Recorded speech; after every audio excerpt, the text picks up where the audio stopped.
Morning, we're in the car today. So first time I've been down to Bala in this is kind of a shared car that I share with my partner, because we just don't use a car that much. But yeah, it was I got here particularly quickly. But on these bumps it's not so good. We're going straight down to the slipway, and we're going to, I think we're just going to go and get the trailer today. That's the number one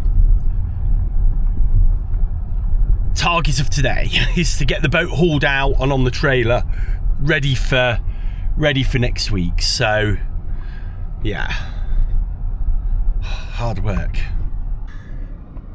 1, 2, 3, 4, 5, still only 6 boats on the moorings.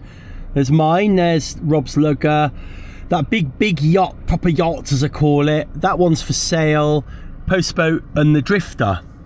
So I mean, we're getting, it's mid to late May, I think. What's the date today? It's the 22nd, I think, today. Sorry for not knowing that. And we still only have 6 boats on the moorings. I don't know why. I know there's one boat that should be on there that isn't, that's parked up. But yeah, really weird. Normally you'd think the moorings would be full by now, but there we go. It's supposed to be about 7-8 knots with not massive gusts, so it would be a lovely day for a sail. It'd be tempting not to have a sail, actually. We'll see. I think once we're out there maybe we will, but right now I'm actually shivering here.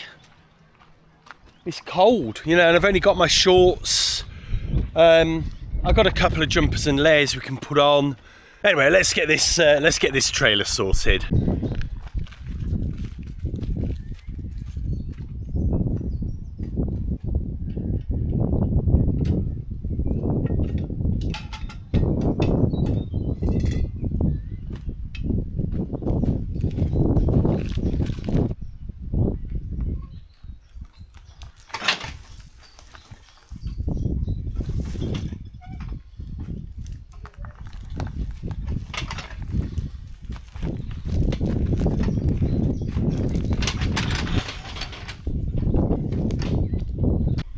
Everything's a little bit dry and rusty.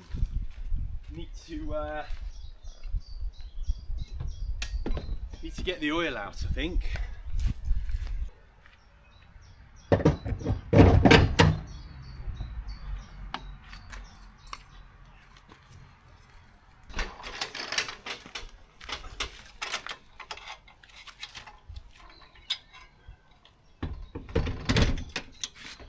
I haven't got any grease on there, but it'll be okay for just pootling about the shore here.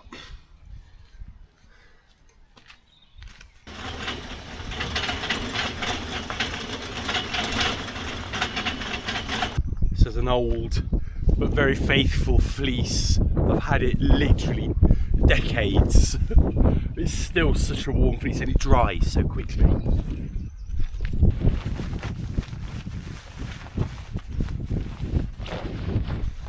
Oh, and it's amazing when you get the wind off you how much warmer you are. So these 2 layers together are brilliant, actually. Again, this is a very cheap tri-board, so that's from Decathlon. It wasn't very expensive at all, this. I think I got it in the sale as well when I first started sailing. And it's been, yeah, quite a go-to. It's a really good little, just get it on, get the rain off, and also you can tighten it up and it keeps all the water from going in and underneath it.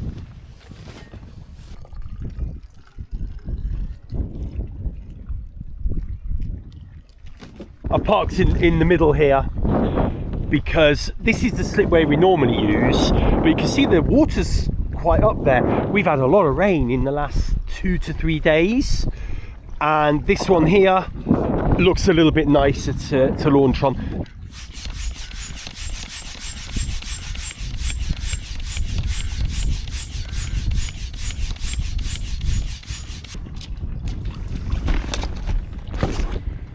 Right. let's get going. We've got a wind against us this way, so hopefully it's not going to be too windy.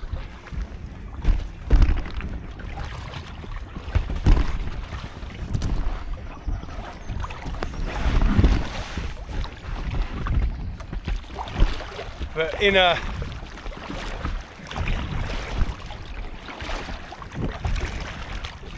canoe, you can basically paddle anywhere in any weather, really, if you want to, I would say. Right.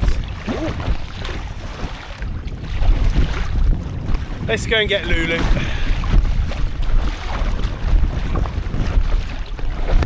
We should do a quick sit rep of the weather. Just going to sort of stay nearer the coast here, although it won't matter today because you may just see the windsock coming into view over there.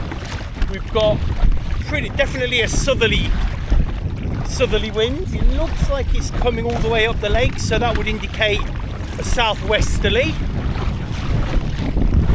We've had we've got quite a few low pressure fronts coming in from over the Atlantic, so this is kind of classic British summertime weather. You know, highs and lows, but mostly coming in from that southwesterly prevailing wind as they swirl across the Atlantic. And of course the low fronts will swirl must be anti-clockwise as they kind of come in and over the UK, pushing all the wind up from that direction.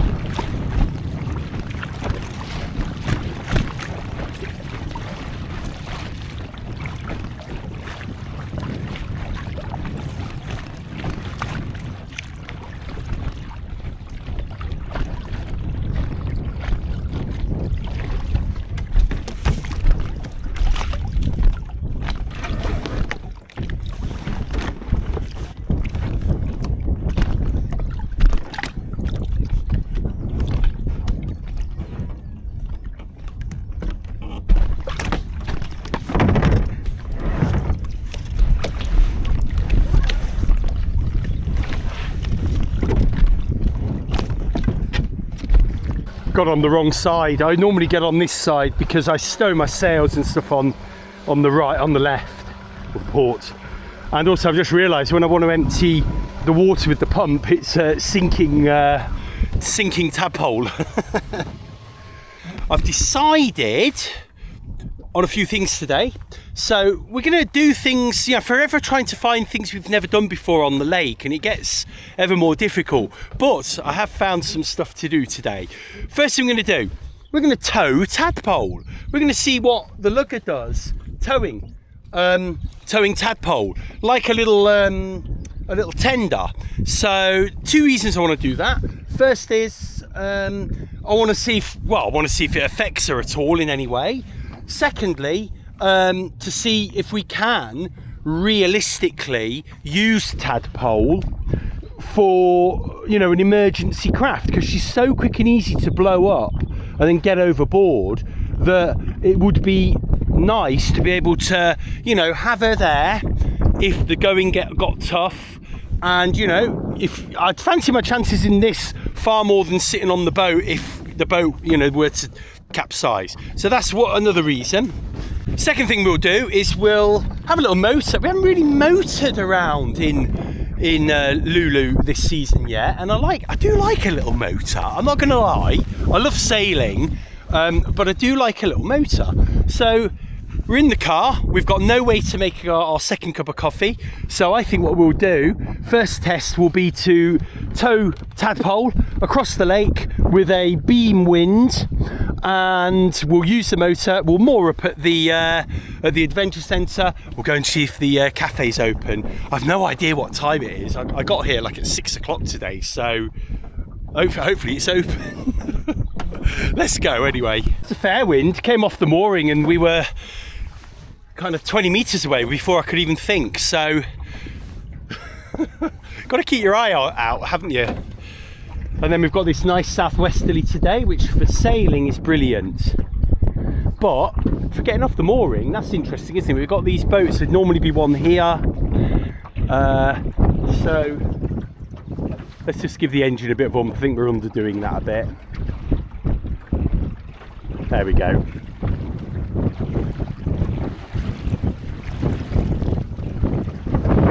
.500 watts on the motor, that's half power.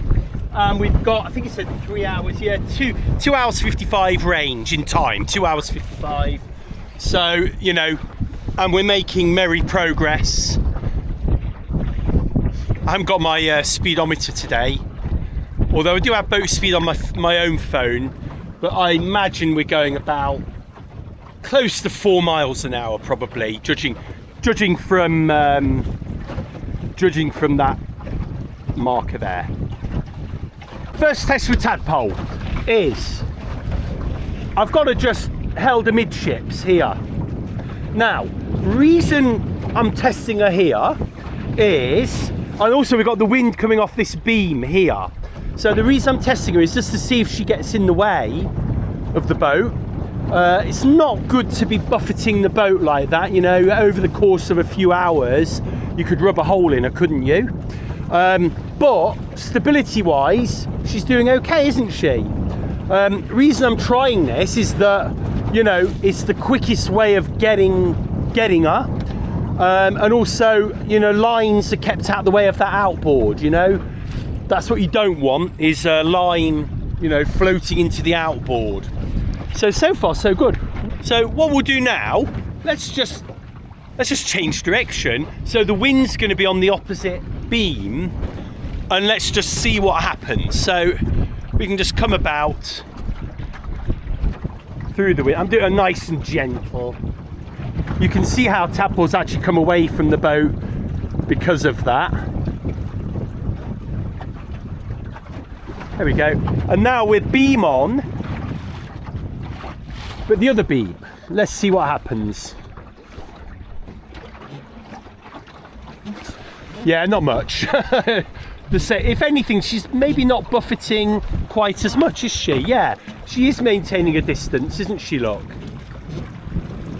So let's try running, almost, which is about here.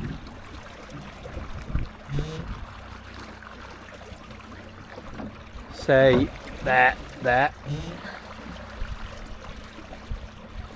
Yeah, so, yeah, she's maintaining distance there, isn't she? And then should we do a bit of into the wind as well? Let's come into the wind.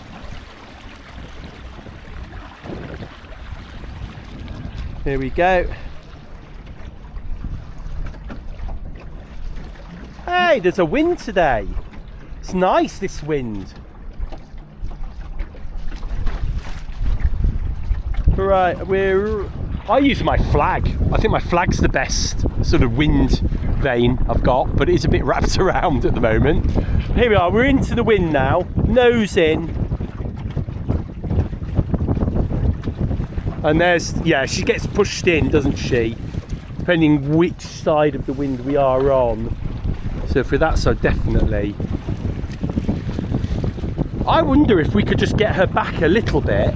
She'd be a bit happier. Let's try and do that. I'm going to attach her to this little loop down there, further down. It will just clear her from the boat. So I've just got her attached to this little loop here. She's so light that, you know, she can attach to any loop. She's not going to pull anything off. She's much happier there, look. That's running.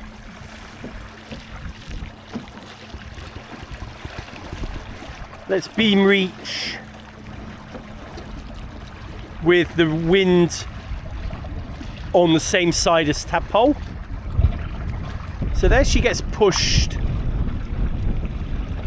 So we're going to be careful of these lines going over the gunnels and getting tangled in something, but that's not bad, is it? There's no danger of those lines getting caught up. Let's continue, let's beat.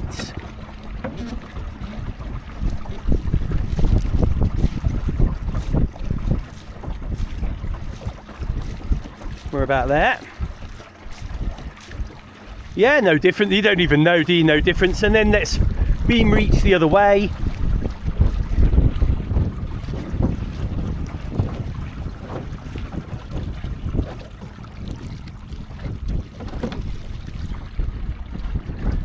Yeah, she comes off a little, doesn't she, this way? She does come off a little bit, doesn't she? Right, now we're going to do a full stop. Oh, and see what happens. So she'll literally run into us, but she doesn't. She's so light, I don't think she has any momentum. But you can see how, yeah, she'll just sit there. I don't think those lines will reach the outboard. And I think those lines are probably about right. It's pretty cool, isn't it? Now, would we sail with her like that? I think if we're sailing, we want her more behind us, because, you know, you don't know what lines are going to come across and catch hold of her. You want her right out the way. So let's find a spot on the back of the boat where we can put her. One thing you have to got to be careful, if you let go of that, she's off. She's off. She's so light. Right, where can we attach her? So instantly I'm thinking, you could attach her around here maybe. Can we get that through? No, maybe not. Well, around there. But I don't want anything. We could attach her around here, but I don't want anything on the wood. It's ultimately going to wear the wood away. We could put a little eye in here, actually, is a thought. That might be a thought. We could attach her here, but that is it's dangerously close, isn't it? There is also the possibility of putting her back here. I mean, we could look, what I like about this is we could attach her to that line and then she'll slip back. Will I be able to retrieve her easily though? Well, yeah. Again, we could put something on the bumpkin, couldn't we? Not ideal when we're not motoring, but I think it keeps her well out the way, doesn't it? Let's try that. I'm interested to see how that works for us. The mizzen line will usually be set, so it doesn't need to move much. And I don't mind a bit of rubbing on the line, because we can replace lines, and I don't think there'll be that much rubbing on the line anyway. Right, let's give this a go. Let's go back to 500 watts. Keeping my eye on where that line has actually gone.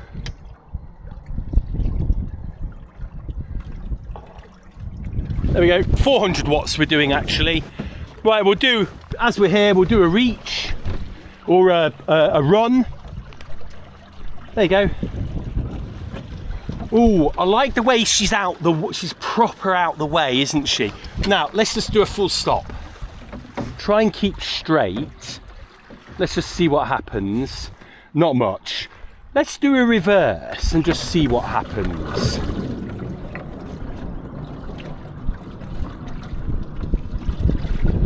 Not an awful lot, to be honest with you. Let's see. So she slips there and she just go, whoop, let go of the rudder. She just went like that. So not much, to be honest with you. Not much happened there. Because the line slipped along there, it kept out the way quite nicely. So I'm keeping my eye on the outboard and the line. Let's look again. There you go.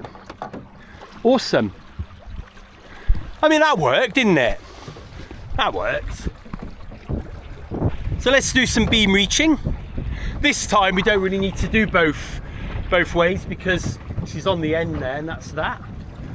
My main concern, if it's really windy, is that, especially because look, she's being lifted a little bit, is that she flips. But if she does flip, I think it's not the end of the world. She'll just be dragged along on her upside down. It's fine. But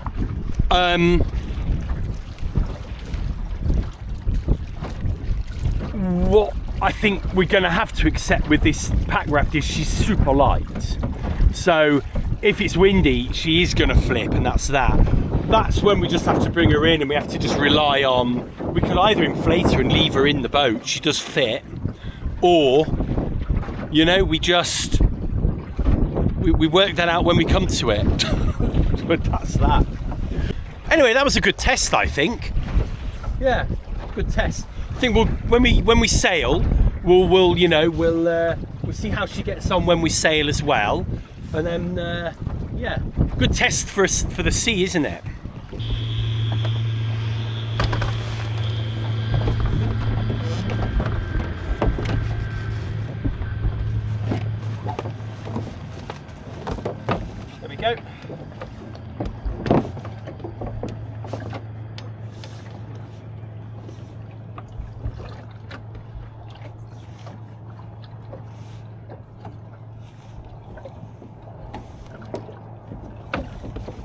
just enough to tie off there.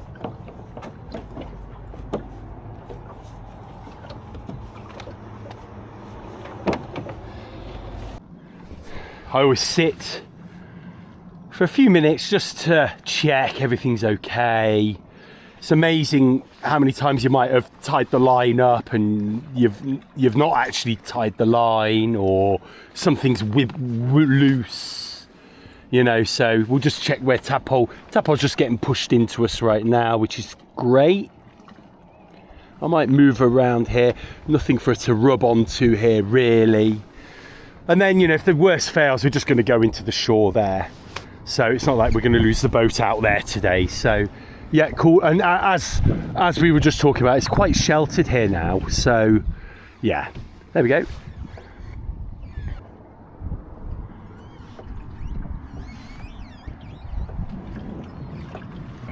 Common misconception. There's loads of misconceptions when you learn to sail, or there was for me. You learn to sail, and a lot of what you read is about big boats. So with a big boat, you've got to moor up properly. With a dinghy, you know, you don't have to moor up. You can just aim and shoot and tie her off. They're so small, these boats, even the lugger, that you don't really have to worry too much. If I was going to stop here for any period of time, I would, of course I would. I'd probably lead her round to this side of the jetty, which is the sheltered side. You can actually see, look how flat that is compared to here. And yeah, and then put 2 lines on her. But honestly, you don't need to. Some people would cringe at using these rubber tyres as your fenders, but it's fine. The worst you're going to get is a black rubber mark that you can wipe off. You know, I just don't think it's a problem really. Anyway, let's go get a cup of coffee.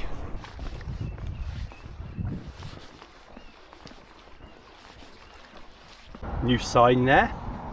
It's all about invasive species. In Wales, all the signs are in Welsh and English. So I don't speak Welsh, so it's just about invasive species. And actually saying clean your boots.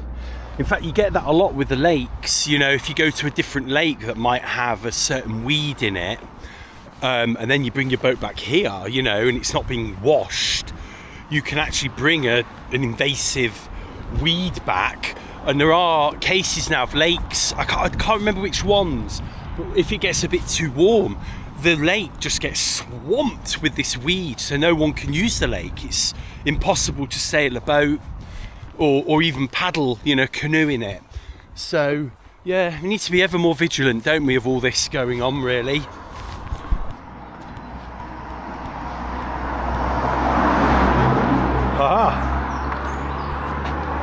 Closed. Co-op, that's there's a Costa at the co-op. We'll put it into, how do we do, oh yeah, put it into walking. It's a 9-minute walk, so it's half a mile. It's not 9 minutes. Let's do that. Let's go and walk into the Costa in the co-op.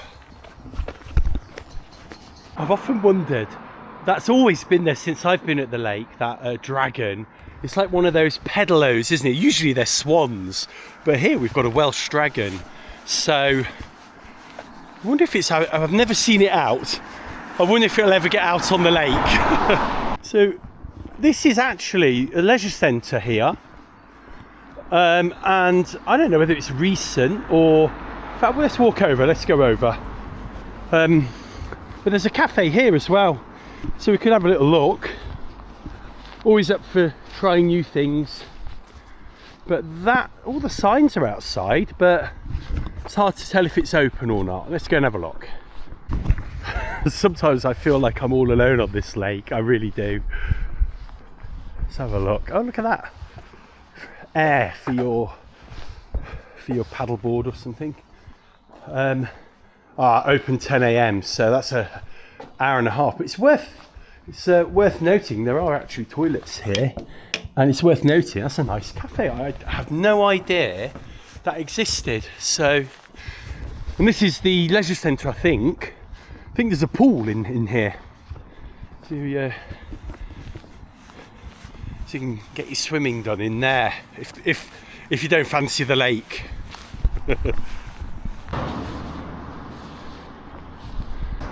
This is the centre of Bala. It's basically one road, and there's some nice places here actually. Nice chippy, nice pizza place actually. You know, when you get those like takeaway pizzas, they're kind of not that good, but they're actually just what you want. There's a nice place like that here. Here's the co-op, and inside the co-op might get something to eat for lunch actually, so there's a meal deal here. Might get something like that. Ooh, ham, cheese and pickle, that looks nice. Right, back to the boats. Nearly there. It's about a 5-minute walk. I remember the co-op. It's such a shame that the co-op in Quedpeth where we stop at has changed to an Asda. It's just gone downhill already. Yeah, it's just naff. So it's nice to go in the co-op here. I've got fond memories of the co-op. The co-op was always based on cooperative pricing, so it used to work much more with its suppliers, which in days gone by would have been farmers, you know, and producers like that. And I've got fond memories of being sent to the co-op to get some milk. If we'd run out as a kid, get on your bike and go cycle there. Don't have to lock your bike up.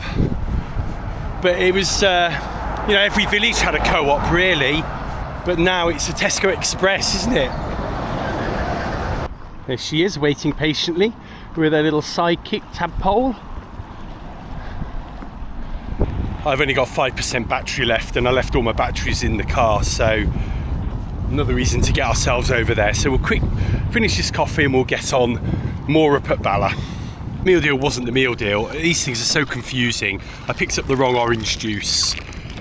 Or it was the apple juice, not the orange juice, I think. But needless to say, little one's got a little tub of orange to enjoy when she gets home. The other thing was I picked up a Scotch egg for my snack. Very British, I think these are. Basically an egg wrapped in pork and breadcrumbs and then cooked. Very tasty. Not particularly good for you, but extremely tasty. We'll be having that later. Just like on the sea, you get some waves, pretty moderate, standard, consistent is the word I'm looking for, sizes, and then every 7/11th one is a little bit bigger. Here's a big one, and you hear it rushing in here. There you go.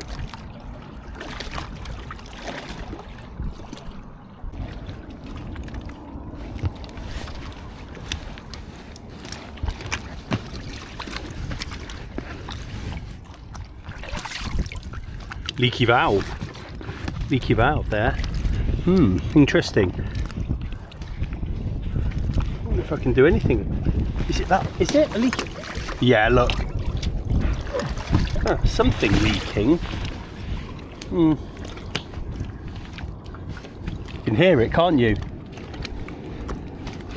I was sat up there just finishing my coffee and I could hear this squeal. So what the hell is that? Yeah.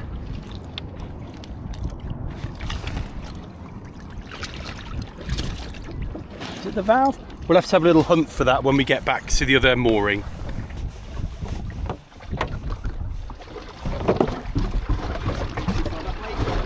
There we go.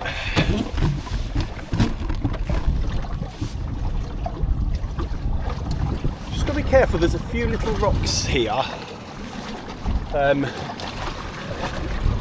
So you think you're in the clear, and then I have hit a little rock here.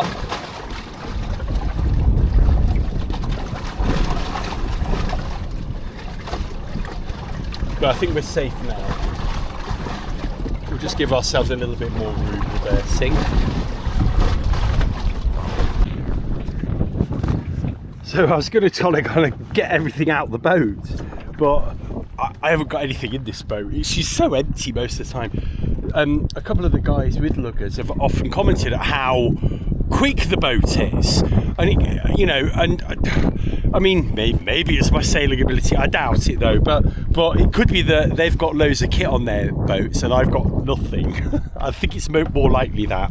One thing I've noticed, look, this side's completely empty. This side, all it's got is my three poles, my jib stick, my bowsprit, and my spinnaker pole, which I need to sort of change. Then I need to work out how I'm going to fit that there. And that's it. And I just got my sails I'm going to take home with me. No sense leaving those here. But one thing I have noticed on this side especially, it'd be better if I could put some little compartments in here.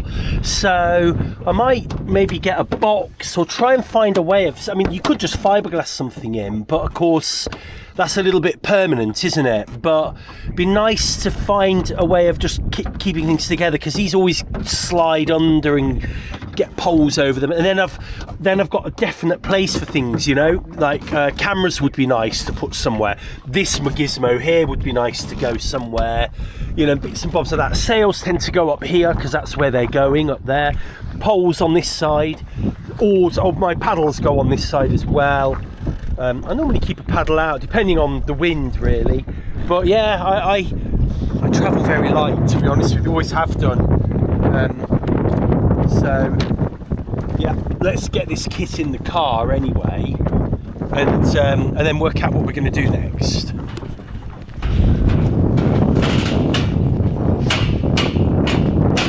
Beauty of this battery box is I can take it home, and look at that, 13.4 volts. There's a solar panel is doing its job.